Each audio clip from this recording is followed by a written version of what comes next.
Salam alaikum. Bonjour tout le monde. Aujourd'hui, j'ai décidé de me mettre en confinement. J'ai transformé mon bureau dans le service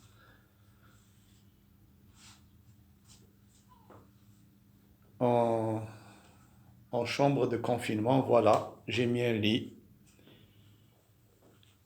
J'ai été obligé, vu que il y a 24 heures, on a perdu dans le service un vieux de 85 ans diabétique, hypertendu, qui s'est avéré, bon, qui avait fait une détresse respiratoire et qui est décédé et qui s'est avéré Covid+, c'est-à-dire il a été confirmé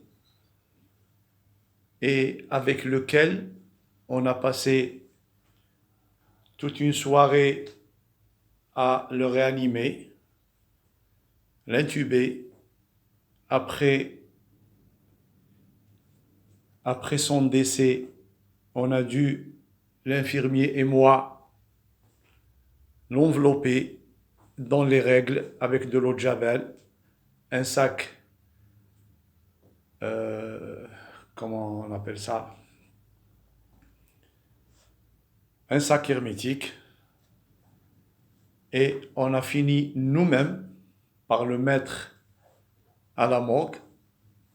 On a terminé ça à 2 heures du matin, suite à quoi on s'est débarrassé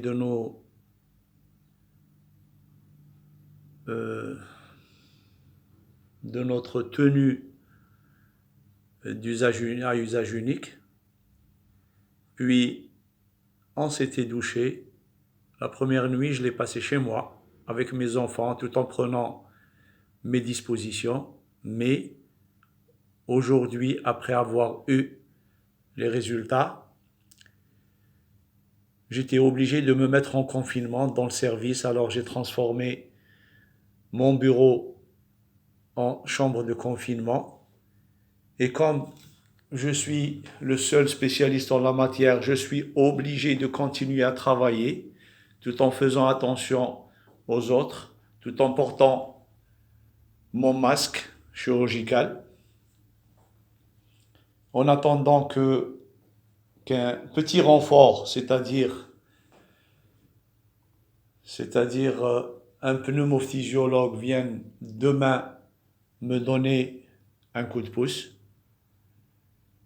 Et j'espère que, oh, je ne sais pas, psychologiquement déjà, je commence à avoir un tout petit peu mal à la gorge. Je surveille ma température, je surveille mes symptômes. Et j'espère que je ne tomberai pas malade moi aussi, ni le reste de mon personnel, parce qu'on était vraiment très proche du malade en l'intubant, en le réanimant. On était quatre. On était quatre, c'est-à-dire Lamar, l'anesthésiste, deux infirmiers, un infirmier, une infirmière, et moi-même. Et, et là, tout le monde est en confinement. On a pu peut-être transformer une aile d'un étage pour accueillir certains parmi le personnel qui se sentent à risque pour leur famille. J'ai quand même deux infirmiers qui sont confinés dans le service.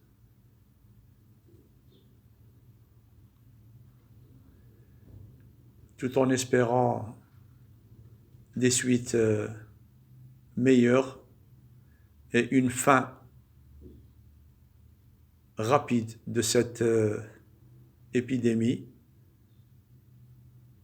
vu que l'évolution devient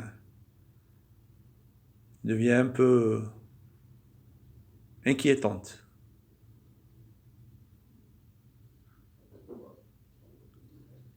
Je vous remercie.